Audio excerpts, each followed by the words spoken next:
Rolling. 5, 4, 3, 2, 1. You're listening to American Slacker Podcast with Matthew Gertz and Jesse Landers.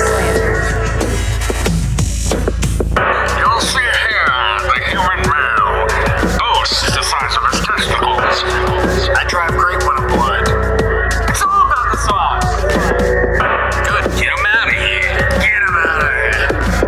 Oh man, speaking of fucking, you want popcorn? I'll give you a popcorn kit. I'm just trying to go to Colorado and smoke some weed. Watch your fucking tots, huh? Those are my biscuits. Now, this is all alleged.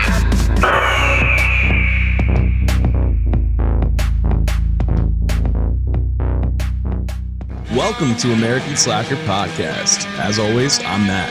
And I am Jesse, and today we are joined by our guest, Roger Boyd, also known as the Healthy Stoner. Roger, thank you for coming on. Thanks very much, guys. Thanks for having me. Oh, it's our pleasure, man. We're very into your story. We've checked out your YouTube, your website, and all your social media, and it's pretty cool how you documented that it's not true. Stoners don't have to be lazy. I mean, you've done quite the journey and opposed the whole stereotype. Thanks very much, man. I didn't really, that wasn't the initial reason for starting the blog. It wasn't like, I'm going to go out and prove that the stoners aren't lazy, but it's definitely part of it. It's more just the overall negative sort of baggage that I found that, just enjoying cannabis came with from other people and those other people quite often drank far too much. But didn't see that as a drug. So I just saw that as a kind of imbalance that I wanted to address in some way. I suppose that was probably the main reason for starting it. That's a fair assessment. And can you tell our audience a little bit about, I guess, your story and what you did to sort of combat this myth? Yeah, well, me and my mates really started up at university, really. We always just sort of used to go on stoned adventures on our bikes, basically, just sort of exploring this new city we were in, Bristol.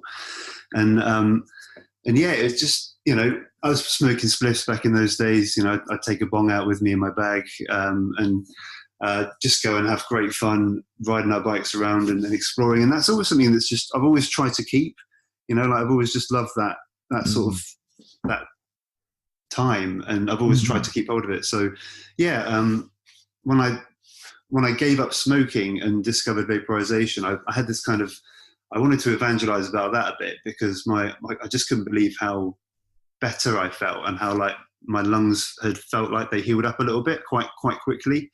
And that was another reason for that sort of thinking about Healthy Stoner and just sort of, and it all just came together like that, really. So, yeah. Nice. I think everyone can appreciate, their growing up days of going on adventures and stuff. And it's cool to see you actually living out the big version of that, Asia, Europe, Australia as well, right? You've biked all over these places. Yes, that's right. Yeah. So, my mum reckons I used to talk about cycling around the world when I was a kid. I don't remember that, but I always wanted to do it.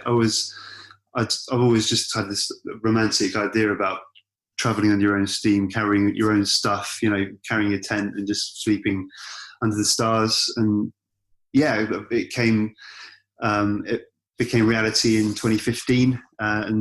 Spent like 8 months cycling around Europe with a ski season wedged in there for good measure. Then 6 months cycling around India and Nepal. Kind of did like a lap of India and Nepal, the west coast up to Nepal, then down the east coast, and then a couple of months in New Zealand, which is incredible, and then sort of finished it off by cycling across Australia from Perth to Melbourne to Cairns, essentially. That's incredible. Fuck Ironmans at that point. Yeah. And it was high for the majority of it. I was high. The vast majority. I think there was about 300 miles in France when I didn't have any. But Australia, had it continuously. There's a good weed culture there.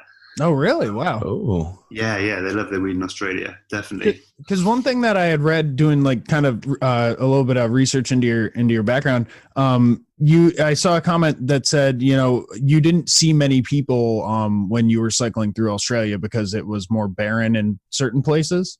I would Just almost compared to India, like you've got okay. billion people. Oh yeah, I mean India is like Mhm. one of the most populated countries on earth, if not Yeah. like And then Australia is one of the least populated, so it was really strange going between the two. Actually, it was really different adventures. probably But, very different weed too. yes, very different weed. That's true.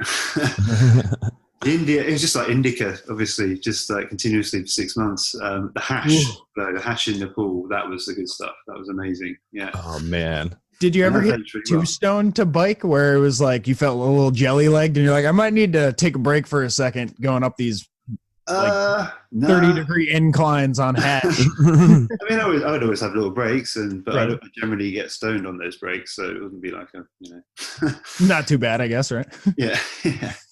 I'd always try and find a good place, a good view. Obviously, that's the main thing to do. When cycling around, it's just good to get to the top of a hill. You're definitely going to get stoned there, obviously. Mm. Definitely. And there were a lot of great views on your YouTube channel. And I like how your videos were like shorter.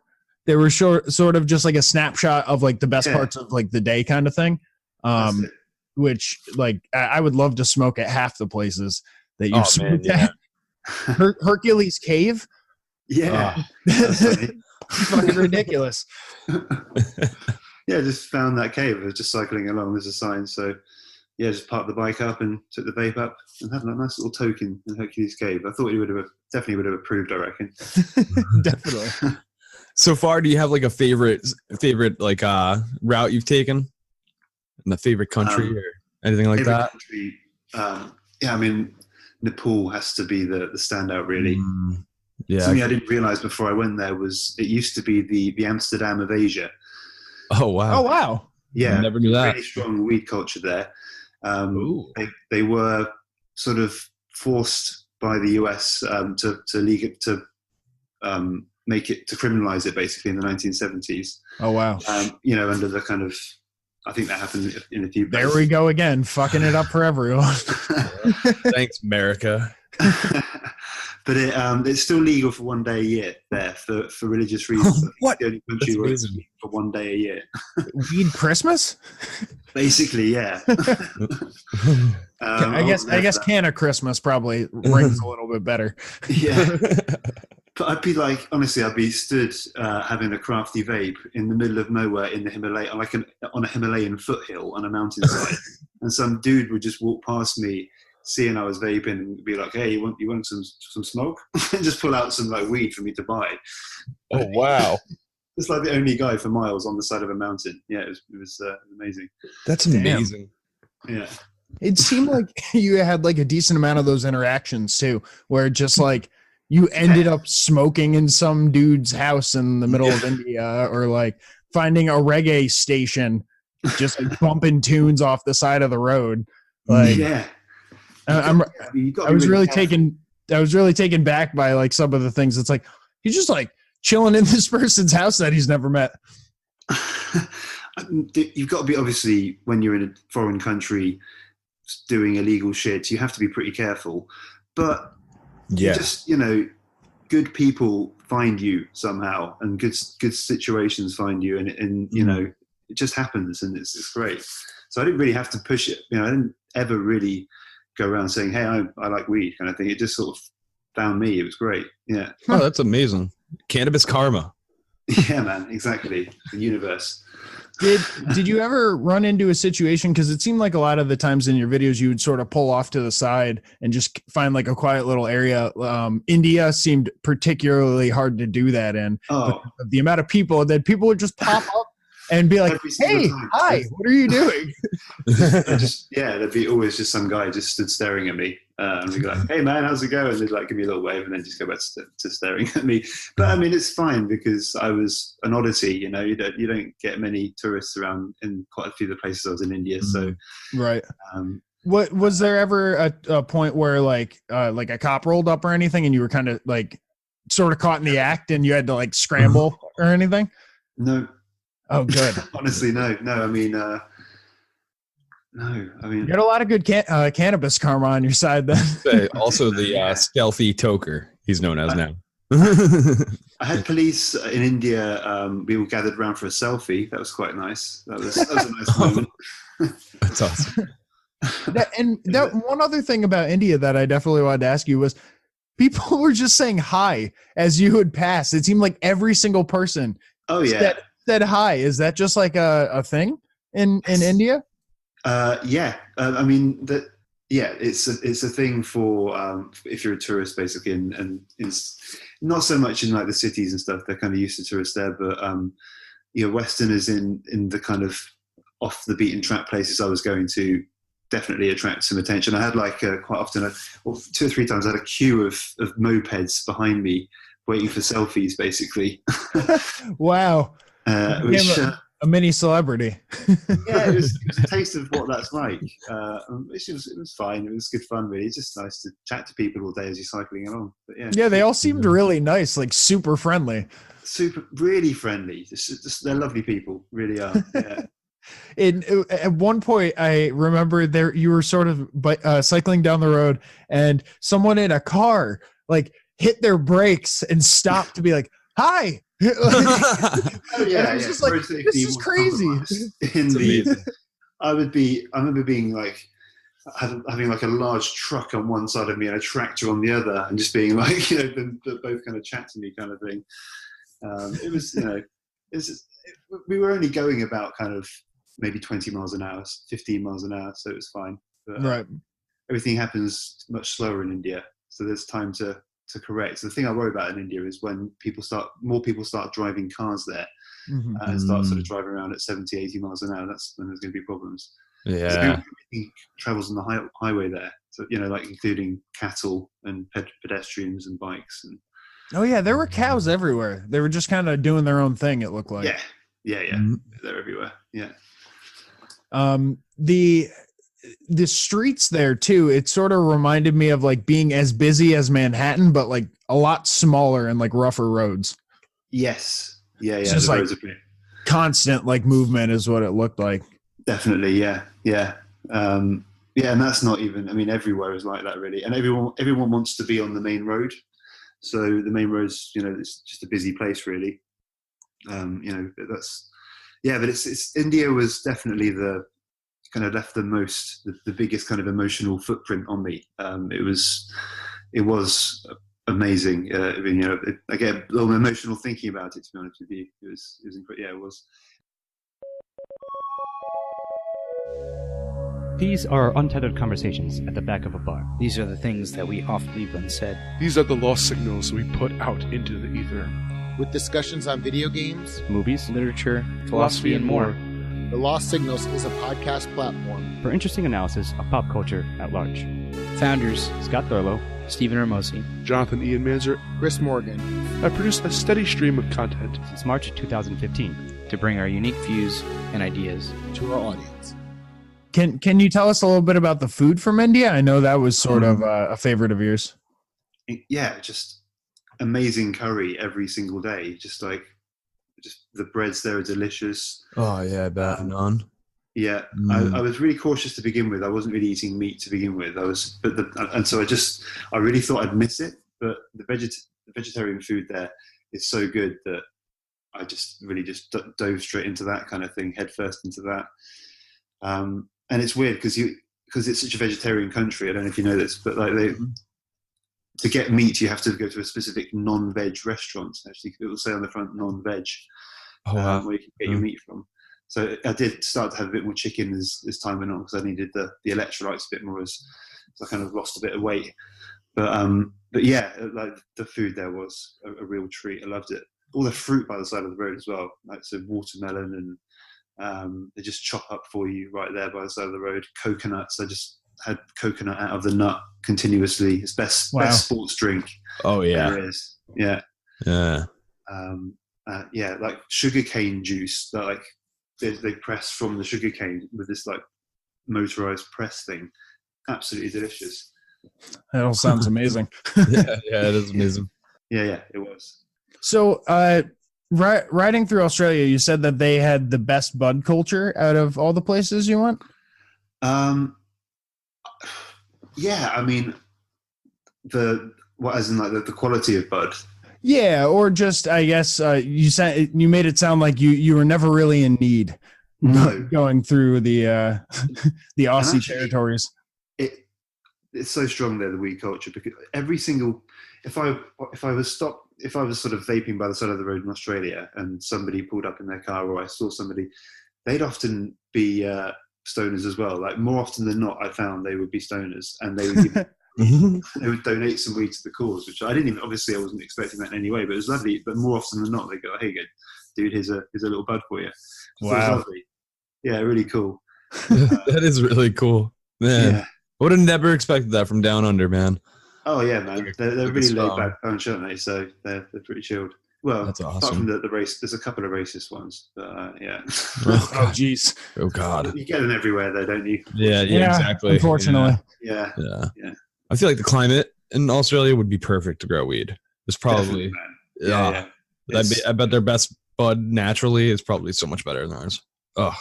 Yeah, I mean they call it hydro there. They have like the hydro and the bush. You get bush weed, which is obviously outdoors grown, or hydro, which is hydroponics. That's the kind of the two types. Yeah. And yeah, it was really good quality the whole time. I kind of bought in ounces, and I bought an ounce in Perth, and just that lasted me for like a good month or so. And then picked up another ounce in Norseman just before the Nullarbor, which is like a big desert. So that kept me going across there, and then got another one in there. Did you go by Uluru at all?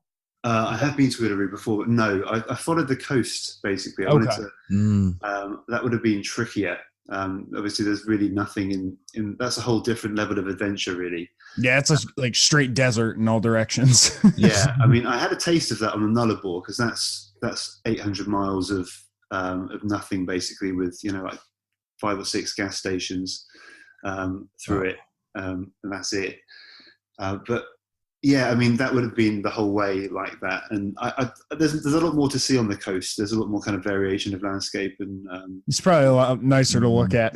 Yeah, it's where the life is. So yeah, I wanted to follow the coast really. Now I noticed on your YouTube channel, you had Europe, you had India. I didn't see any Australia on there. No, because I've got a lot of stuff to put on there. And, I could have just edited it right down and had just ones, a lot shorter videos, but I kind of want to just put it all on there. I'm in no kind of hurry. I'm just kind of, I just want to make sure it was coming in the future. I need to get my fix. You understand? So it's New Zealand next, and then Australia. Oh, awesome! Some stuff to look forward to. Yeah. I haven't really watched it, to be honest, since I got back. So it's great for me I'm kind of watching it for the first time while I'm editing it. So oh, nice. Yeah. Now, what did you use to shoot? Was it just like a GoPro strapped to like your head, or? Yeah. I mean, I didn't really attach it to myself that much. I just hold it more often than not, really. Okay. Kind of, if it's strapped to you can't really control it fully where it's pointing. So if you're just holding it, I just kept it in I had like a handlebar bag where I kept all my sort of valuables. I just kept it in there, and if I saw something that was interesting, I'd whip it out. Obviously, I could attach it to myself on my chest or on my head. Right. But, I just you have a little more maneuverability, kind of holding it, I guess. Yeah, exactly. And yeah, it's a solid little camera, still going. It's a cool style for a YouTube channel. We were talking before we started the show, just like the more traditional these days vlog style, where people are they're facing the camera and all that. But this is more of a you're like putting the person into your own perspective, and it's not that sort of superficial of like, oh hey, this is so and so, and blah blah blah. It's like in some of the videos you barely say anything because it's more just about what you're showing. Yeah, I think there's no need sometimes for words. Speaks for itself. Yeah. I'm just trying to show, as I said before, I've got no training in making YouTube videos or shooting or editing or anything really. I'm just making it up as I go along. But I just wanted to show my impressions of my journey really, and that's it really. So yeah, it's not really meant to be anything more than that. Just showing me getting high and having my adventure. I love when you're standing outside of a city and you're like, "You're beautiful, Athens." Like smoking to him, holding the vape up to it. Yeah, That's I'd amazing. say cheers to everywhere that I went. Yeah. Oh yeah, that was it. Yeah. Oh man. Yeah, I think you do a very good job of capturing all the moments, It's it's just so authentic. Really appreciate that, mate. Thank you. Yeah, no. Now, how much planning goes into like trips like these? Is this something that you have to take like a month to sort of map out, or are you doing it more kind of like day to day, where like, we'll see how far I make it, and then I'll kind of determine from there? Yeah, basically. I mean, I didn't really have a time scale, really. When I first started, I did, because I'd lined up a job in a ski chalet. So I left in August and I had to be in the French Alps in December. So I decided to go down to the go down to the south of Spain to begin with, and then ride back up to the French Alps for the winter. So that was a rough, time scale. And that was like, it's 4 months though. So day to day, I can do as much or as little as I wanted. I knew where I had to be. Similarly in India, when I got there in August, I wanted to be up in Nepal for November, which is the trekking season, which basically means the best weather for being up in the mountains, the least chance of rain. So I wanted to be up there by November. That's what I did. I got there kind of for mid-November and had an awesome time in the mountains. And that was kind of a carrot. That's what really kept me going, really. Looking forward to getting up into the Himalayas, getting some Nepalese hash and getting up into having Himalayan adventures, which is what happened. So it was great. Yeah. That's awesome. It seemed like it did rain a little bit there. It's probably a very the downside of that was I arrived in monsoon season. Oh no. Yeah. Oh wow. So riding a bike while holding an umbrella is an art, but I think I've definitely got better at it now. Like it was really heavy rain, but the thing was, it was so warm, like it's so humid and warm there that even if you did get drenched, you would dry off to a degree and you wouldn't be that uncomfortable. You can still ride kind of thing. Whereas, in the UK in winter, if you get drenched and then you're outside, you're extremely uncomfortable. Oh yeah. Yeah. How was it like sort of adjusting to these different climates? Because you seem to cover a lot of ground pretty quickly. So like one day you're literally riding through like prairie, and then the next day you're like 1,000, 2,000, 3,000 feet up on a mountain. It's amazing how quickly landscapes can change, like they do just change that quickly sometimes. You can be down in the valley at one moment and then start climbing, and 3 hours later be in a completely different place. So it was just I did love seeing being able to watch how landscapes kind of develop. Was amazing. That was one of the great things about it. Yeah, I loved it. Did you ever get hit with like any altitude sickness or anything going up there? Yeah, in Nepal, when I did a bit of the Annapurna circuit, basically the Annapurna trekking circuit on the bike. Went up as far as I could on the road, and got to about 4,500 meters there, and that was what's that in feet? I'm not sure, but it's up there. Yeah. Wow. And that was, I couldn't really, I was obviously exhausted from cycling, but I wasn't sleeping very well. And that was the main thing really that was tricky, because I was really tired, but I just couldn't sleep. But, I think that was to do with the altitude. I would imagine taking these journeys on a bike is like, it's the perfect way, because you're getting everywhere faster than you would hiking, but you're not going too fast like you would in a car. You're getting the actual environment. You're getting the chance to look around and take it in. Yeah. In a car, you could miss everything. You can focus on an individual blade of grass if you want. If you're Yeah. We, in our youth, we were doing the same thing. We would always, go on stoner adventures on our bikes, because it was just the thing we did, like before we had cars, before like everybody split off. And man, I wish we could do it again, because it definitely would be interesting to do it like in these new areas we live in. Like we both moved away from our hometown, and just it's amazing, man. I definitely dig the idea of like just getting out there and exploring instead of just sitting on a couch and toking up. It's just the one word that sums up for me is freedom, really. Like when you've got everything you need for the next like 36 hours or at least strapped to your bike, including food, water, everything, shelter, then you can just literally go anywhere, camp anywhere. Yeah, it's amazing. Yeah. Oh, I could only imagine, man. And also, yeah, just the weed element. I love getting high and riding my bike. You ever done that? Oh yeah. Oh yeah, we've done it many times. Good. I'm sure. First time I took a dab, I had ridden my bike over to my guy's house, and he was like, "Oh, try this." And then he sent me home on my bike, and that was a fun ride. Man. So I can definitely agree with you. Yeah, I definitely think it's something you got to build up. I wouldn't recommend anybody listening to just go get high and ride your bike unless you've done it before, because you get squirrely. Should be experienced in both activities. Yeah. Yes. Exactly. Yes. Practice it both first individually. Before you mix them. Yeah. Oh man, but yeah, it's definitely, it has a whole other element, and I am as well. Feel like smoking adds a whole different element to doing anything physical. I feel like it increases my endurance. Yeah, the breathing pattern, I don't know, it evens it out. I don't know.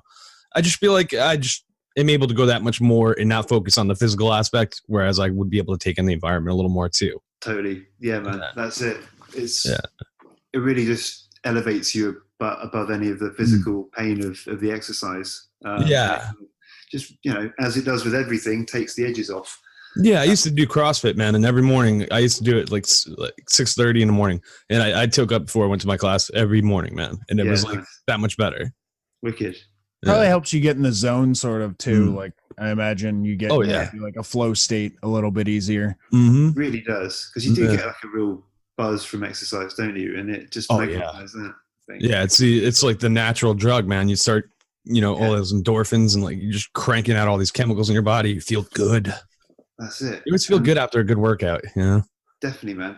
Definitely. And like, I think one of the reasons I preferred weed over alcohol was when I was, like a teenager, was that I didn't like feeling hungover, and I felt like really unhealthy after I'd consumed beer or whatever.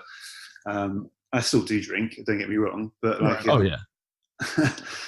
but like, I just found that weed felt more natural and more healthy. Really. Oh yeah. Yeah, alcohol kind of feels like you're poisoning yourself sometimes. It's like, what the fuck did I just do to my body? Oh my God. Everybody's woken up like that before. Like if you drank, like, oh man, why do I do this to myself? Never again. Like dehydrated and fucking dying. Yeah. Yeah. Never once with weed. No. And do you guys smoke or do you vape? Oh yeah, we do it all. Pretty much anything. I'm making can butter right now. Oh, excellent. Yeah. I'll tell you what I've gone to recently. I've been storing up vape poo, or ABV, whatever, for at least the last year. I've got loads of it. I'm not really knowing what I'm going to use it for. I've started to wait. I'm sorry. What it's ABV? Already been vaped. Oh, okay. I call it vape poo. Okay, I see. Oh, so it's the buds that have already been heated up. Yes. Yeah. Okay. So it's kind of greeny brown in color. It's kind of like, it looks like it's been toasted. It's like decarbed, essentially. There's definitely still a little bit of THC in there, though. There is indeed. And that's where the gold lies. Oh man. But yeah, I found that mixing, sort of grinding up between my fingers, mixing it with some milk, putting it in the microwave, straining it off after it's been steeping for a good sort of 20 minutes, half an hour, it gets me totally wasted. It's great. Yeah. You eat it? Wow. I drink it. It's in milk. Drink the milk. Oh, you're making can of milk. Holy shit. You're ahead of the game, man. This is something new. Yeah. So is it like a little shot's worth, or are you talking like a small glass of milk kind of? Half a teacup. Okay. Like 2 shots probably. Wow, man. Yeah. It gets you lit, or 90 minutes or so. What are we talking? We're talking a light buzz, or does it get you fully lit? fully lit, man. Definitely. Like fuck, I'm high. Oh, sorry. Oh wow, that's people scary. are just throwing this shit away, huh? It's like you don't know the potential. Oh man. I'll have it. Oh man. That's really cool. I've never actually heard of that. I mean, I was familiar with the idea of like using the already vaped weed for stuff, but I've never heard of doing like a milk sort of tea kind of thing. I've never heard cakes with it a few times, but the downside of that is I found they gave me a bit of indigestion, and I think that was maybe because if you're just putting like raw, I was putting just a raw leaf in there, which probably isn't that easy to digest. Yeah. But yeah, I found the milk really works well. It's good. Nice. That's pretty cool. Yeah. Do you like craft beer? Uh-huh. Do you like an unending wealth of puns? Uh-huh. What about 4-hour lectures on the ethics of cryptocurrency usage in third world nations? No! Oh, right. But you still want craft beer reviews and comedy, right? Uh-huh. Then listen to Hop Nation USA, a craft beer podcast. Available on iTunes, Podbean, Google Music Play, and Stitcher. Are you shitting me? No, I'm not. Just listen to the podcast. Hop Nation USA. Where all fine podcasts are sold. And now, are you like it seems like you enjoy edibles. Is that something you do on like cycling as well, or would that just like knock you flat on the ground? I would have but I hadn't really got any way of preparing them. I suppose that would be something I should probably get good at, like preparing edibles with a camp stove, because that's that'd be a cool video in itself too. Yeah, I'm sure I'll have to have a think about that. Yeah. I just I'd have raw weed. I wouldn't be able to buy edibles anywhere, obviously, because weed is illegal everywhere I cycled. Right. So it was just I didn't really have access to an oven. So no, not really possible. Sitting there making a little campfire and shit. Oh my god, campfire edibles. Yeah, I suppose you could make can of butter with a single hob, couldn't you? It would take quite a while. It'd take a while, yeah. Right. Yeah. So you had mentioned it might have been the Reddit AMA about you being interested in doing some kind of North American version of this trip. I would love to go. Yeah, I would love to do a North American tour of weed in North America. That'd be incredible. Yeah, I've only ever been to North America once, and that was when I was 14 on a family holiday to Florida. So it doesn't really count, I don't think. Yeah. Oh, that's you can't get more American than Florida. I'll tell you. Yeah. That's definitely. I've always wanted to go there. Obviously, it's somewhere that's fascinated me, and I'd love to spend a real bit amount of time traveling your fine country and understanding the weed culture there, and getting a bit under the hood of the bonnet, as we would say. Well, the nice thing now is I think almost enough states have like legalized or gone medical. Yeah. So like you could actually get from one coast to the other without being in trouble. Yeah, I'd say come in the summertime and avoid the South, because those are the states they'll really fuck you if you have weed on you still.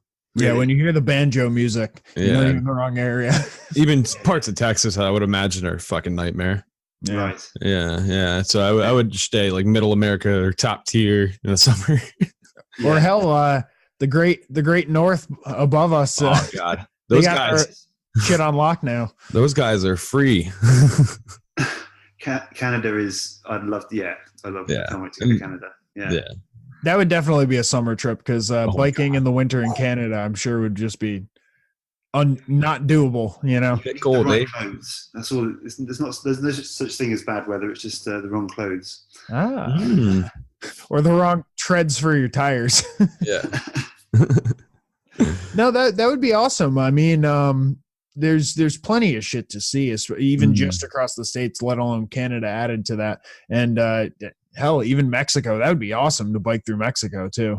I actually spoke to somebody that biked through Mexico, and they were saying that the guys, the road workers working at the side of the road, kept waving them over to offer him spliffs. That's awesome. Highway. That's awesome. Yeah, man. Yeah, I bet you got no problem finding weed down in Mexico. No, I've been to Mexico actually for a couple of months when I was just sort of backpacking. Amazing. Yeah, that was beautiful. And there was some really, really nice bud there. Oh, Nice. I bet. Yeah. Well, that'd be cool to get you on this side of the pond, biking around. You at least have two people that can hook you up on Coast to either coast. Excellent. Thanks, guys. We don't know anyone in Kansas, unfortunately, so we can't get you in the middle. But We could start helping you though. Definitely insist on the chain. Find you a chain. There's got to be someone in Kansas. There's got to be a stoner. There's at least one stoner. Oh in yeah, Kansas. I'm sure we have a slacker somewhere around there. I mean, they're just next to Colorado, I believe. So Yeah. Oh, yeah. God, Colorado. That's one place I really can't wait to go to. Actually. Oh yeah, gorgeous and definitely not a problem finding the herb, edibles, whatever you want. biking through there would be amazing. I mean, you got to have your stamina, but you're a healthy guy. Yeah, So he's used to like unpaved roads, like in mountains. He'll be Amazing. fine. Yeah. Oh, well, that's just like healthy stoner utopia. That place. Oh man, yeah. You're talking the best food, like everything. Yeah. Yeah, and obviously California, Oregon. I'd love to see Oregon. That's supposed to be beautiful, isn't it? And New York. Obviously, always wanted to go to New York. It's nice. Upstate would be fun in like the like spring or fall or summer. Yeah. All the seasons have the their winter. appeal here. Yeah, honestly. Right. I mean, even seeing the Adirondacks in the wintertime, there's something like very special about that, you know? Yeah. No, so fingers crossed it'll happen. We'll see. I mean, these things cost a lot of money. I would love to be sponsored by maybe a big weed company in America. Now it's legal. That would be the dream. I mean, that's at the moment. Sure. It's up to me Well, to say. hell, we might be able to get a little American Slacker logo on the back of that jacket. on first view, yeah. It might not be the big one, but like we'd be like the smaller one with the race car, like Yeah, logo. Yeah. I'll hold you to that. Please do. So with this kind of planning though, like something like that, would it be like, do you have to put away like a certain amount of money and then you're like, okay, now I have enough to do it? Or do you like try and get jobs to sort of make money along the journey? I didn't really plan to work, to be honest with you. I just had this. I worked hard I had a job for nearly 10 years basically, which I left. The last 2 years, I was very open with them, and I always told them, obviously not about the healthy stoner part, I left that bit out, but Right. I told them that I was, wanted to go on this cycling adventure, and they were really good. They helped me save up. So I worked in a sales job, but I just lived off my basic for 2 years, and they stored up my commission, and then sort of paid me all in one go at the end. And that's wow. Yeah. So I just lived frugally for 2 years, and then off I went.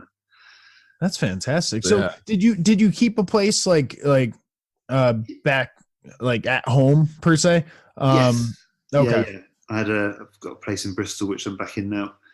So yeah, just rented that out. So that was another reason I didn't. It took me a few years to actually do it, because I wanted to do that. I wanted to have something to come back to. Right. Because I guess the only other way to really do it would be like get some sort of like storage facility or something. But then like once you come back, you're essentially like homeless, and you'd need to like find yourself a place. Apartment. Yeah. Well. Yeah, it would have been a real hassle. You have to bike around to check out your different apartments and stuff. Yeah, exactly. Yeah. So it's good to have this place to come back to, definitely. Well, that's nice.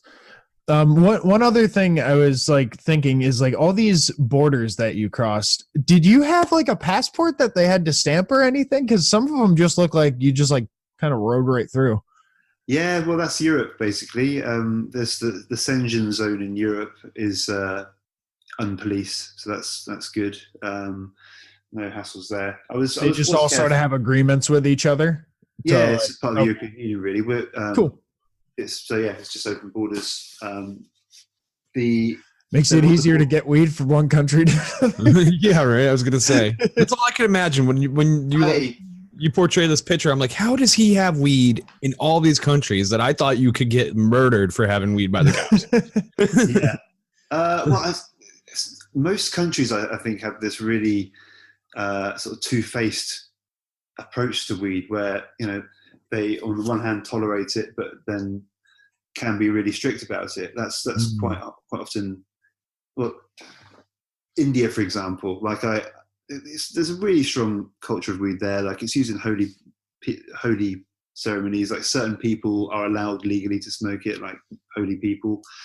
But then, like I heard a story about a guy who was, rather cheekily maybe smoking a joint on a train, which you can probably do in India, but it was taken away. And some guy stormed into the carriage and pointed a gun at him, and said he was police and took all his money and But it was a policeman. He was in uniform. So yeah. Wow. Oh man.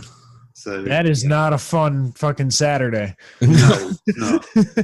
But then again, that's the great thing about the fact I was vaping the whole time as well. It's way more subtle. I wasn't just standing by the side of the road toking up massive joints. That could have been drawn a bit more attention, I'd say. Yeah, the smell is a little different. Yeah, it carries a bit and hangs around, doesn't it? A bit more. Yeah, way more. Yeah, your clothes reek like it. You're like, oh no. Yeah. I would just reek of it continuously. Yeah. Oh, and I know I asked you before the show, but for our listeners, do you want to plug the beast that you lugged around with you to smoke the vape that you were using? Yeah, I use the Ariza Solo predominantly, and then the good people at Ariza posted me a nice new one actually, which is quite good. So they've got some free ones. Wow! So yeah, so I used it. So obviously I bought the first one, and I was just happened to be using it, and yeah, they saw what I was doing, they liked it, so they posted me some new ones. And so I was using the Air as well, and the in Australia I'm using the Solo 2. But yeah, they're good vapes, good dry herb vapes. They give good flavour, and I don't sell them, I don't work for them or anything. I'm just saying how it is. I like them. Yeah. But I mean, if you can lug it around between all those countries and thousands of miles. I mean, that's the thing. They're pretty easy to clean and maintain, really. So there's not really like loads of weed hanging around in them, which is good. The res is always what worries me. It's like if you have the resin still left over from there, and they want to be dicks about it or something, haul you off for like 0.01 of a gram. Like that's it. And if if you really can't clean the glass thing, which you can, but if for some reason you couldn't, they're not that expensive. They're kind of disposable. You can just buy a new one. Yeah. And I was really careful when I went through the borders. I would always clean the vaporizer up and stash it away, and make sure I'd finished my stash. So Yep. A little nug hidden in the shoe just for the other side of the border kind of thing. No, of course not. Of course not. Never. Oh man, it's amazing the stuff that you've done. I'm looking forward to more videos coming out on your YouTube channel. We'll definitely be paying attention to your blog and anything else that you put out. Cool, thanks, man. Yeah, it's my hobby, really. It's just it's a nice little thing to do on the side for me.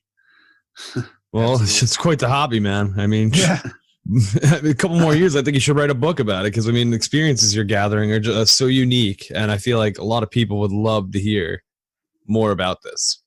Thanks. I wrote a journal as I was going, actually. That's great. It kind of turned into a journal. What it was a WhatsApp group to my friends. And I would put a lot of effort into writing it every week or two, kind of thing. And so then I've stored it all up, and it's a good sort of 75,000 words now. So that's that journey. Obviously, I would like to add to it with an American journey.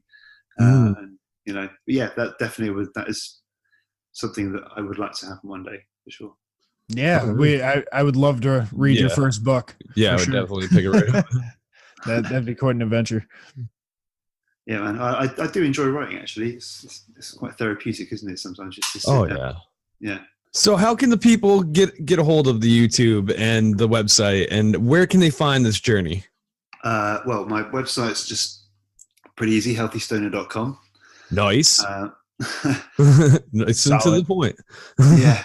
YouTube, I think because of the content, my YouTube channel's a bit tricky to find sometimes, but I guess just Google YouTube search Healthy Stoner, it should come up.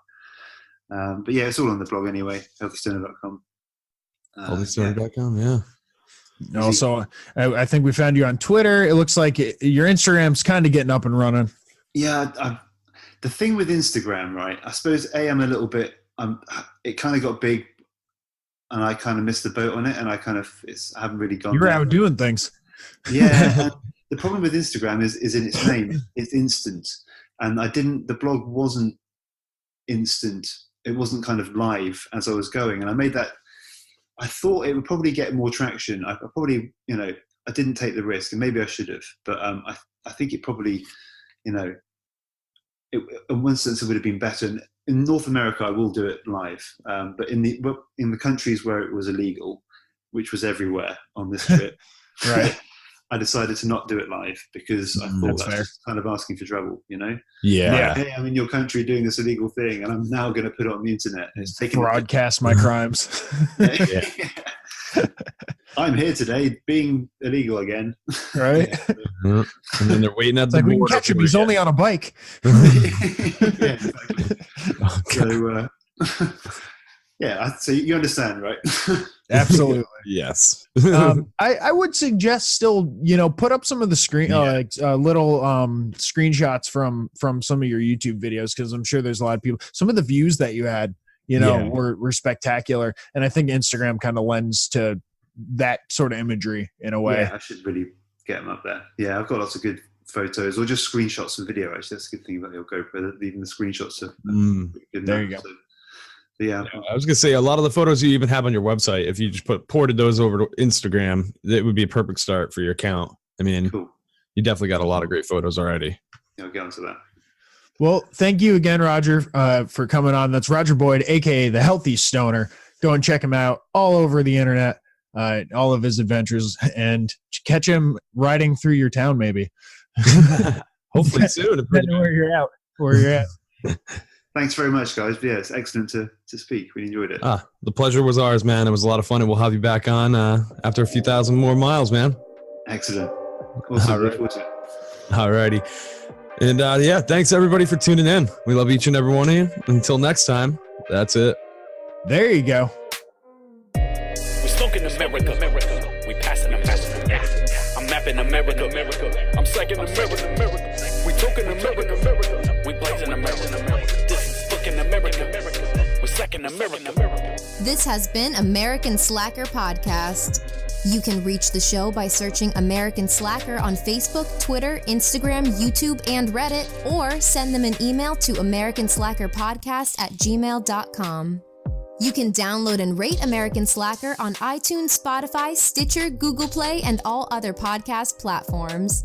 Visit the show's website, aspodcast.com, where you will find every episode, official merchandise, and links to their Patreon if you would like to support American Slacker. We smoking America. We passing America. I'm mapping America. I'm second America. We talking America. We blazing America. This is fucking America. We're second America. Bitch, I'm on a mission. Better pay attention, man. I gotta get it till my fucking digits hit the fucking limit. Shit, I'll never finish, but I'll